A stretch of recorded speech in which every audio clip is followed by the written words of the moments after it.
Assalomu alaykum hurmatli televizor ko'ruvchilar. Uyg'ur televiziyasining kundalik xabarlarini ko'rishingizni qarshi olamiz.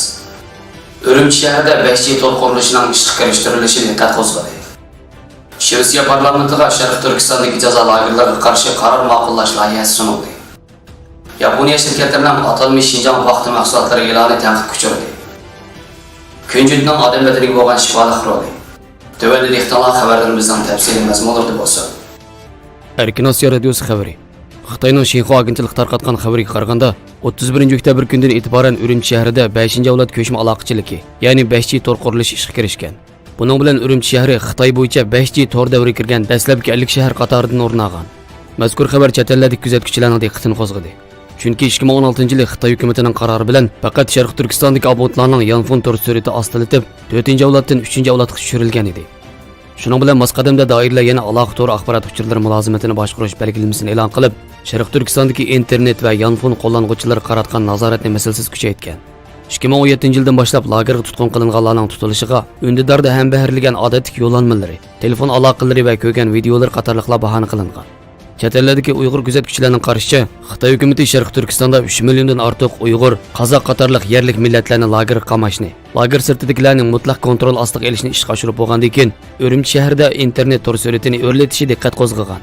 Xinhua torining bu vaqtdagi xabarda ko'rsatilishicha, atalmish Uyg'ur avtonom rayonlik uchur aloqa idorasi 5G tor qurilishini Sharq Turkistonning 16 viloyat va oblastidagi asosiy shaharlarga kengaytirdi ekan.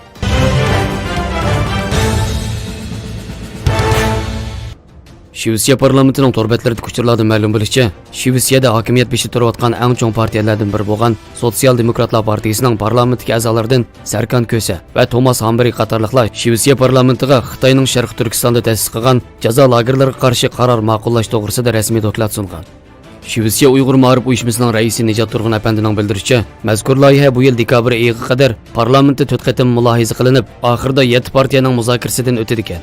Mazkur qaror loyihasini izohlagan dokladda Uyg'urlarning navbatdagi og'ir vaziyati atrofli bayon qilingan bo'lib, Xitoy hukumatining Sharq Turkistondagi har turli zulmlari, jazo lagerlari va lager sirtidagi Uyg'urlar duch kelayotgan tahdidlar, G'arbdagi 23 davlatning Birlashgan Davlatlar Tashkilotida Xitoyning kishilik huquq dafsandichiliklari ham jazo lagerlariga qarshi birlashma bayonot e'lon qilganligi, Sharq Turkistondagi atalmish tarbiyalash markazining amaliyot turmi ekanligi, Shvetsiya hukumatining bunga qarshi tadbir elishi zarurlik qatorliqlar o'tirib qo'yilgan. Nijat Turg'unning eskartishicha, mazkur loyihaning parlament a'zolari tomonidan rasmiy ravishda Shvetsiya parlamentiga sunilishi uchun Shvetsiya Uyg'ur ma'rif uyushmasi hamda Shvetsiyadagi Uyg'urlar uzun muddat zo'r ajrlarni sarf qilgan. Agar bu dokladga binoan 17 dekabr kuni Shvetsiya parlamentida o'tkazilgan umumiy yig'inda bir qaror ma'qullansa, Yevropa ittifoqiga a'zo 28 davlat ichida rasmiy bir davlat tomonidan ma'qullangan Uyg'urlarga oid tunji qaror bo'lib qoladi ekan. Shvetsiya parlamentining torbetlaridagi uchurlardan ma'lum bo'lishicha, bu yil ichida Shvetsiya Tashqi ishlar ministrligi va kishilik huquq komitetlarida 4 qatim Uyg'urlarning navbatdagi qiyin vaziyati to'g'risida munozaralar elib berilgan va guvohlik berish yig'inlari uyushtirilgan. Shvetsiya davlati Germaniya Tashqi ishlar ministrligining o'tgan yil e'lon qilgan Uyg'ur muhojirlarni Xitoyga qaytarmaslik prinsipini qizg'in qo'llagan davlatlarning biri bo'lib, Shvetsiya hukumati bu xususda o'xshash mazmunda bir qaror qabul qilgan edi.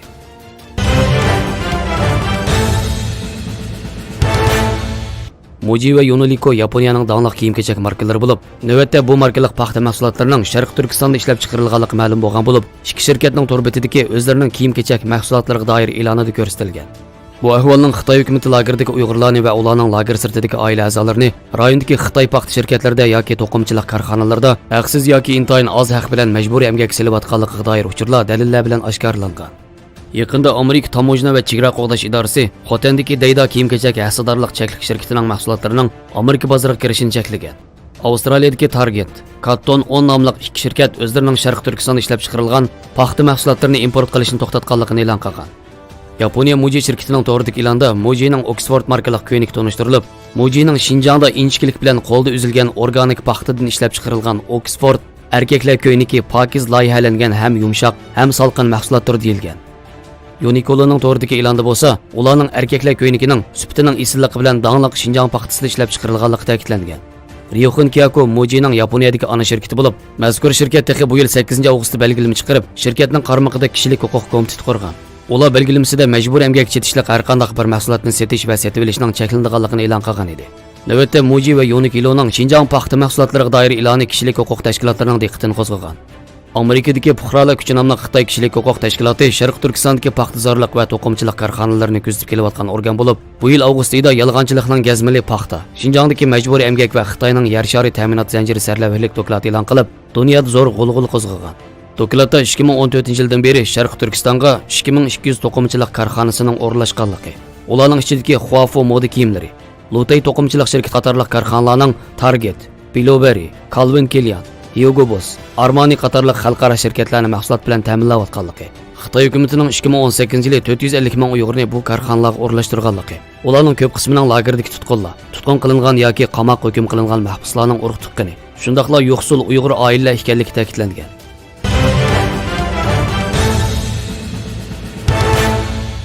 Kunjut zig'ir oilasidagi samong'olliq o'simlik bo'lib, qora va oq rangdan iborat ikki xil bo'ladi.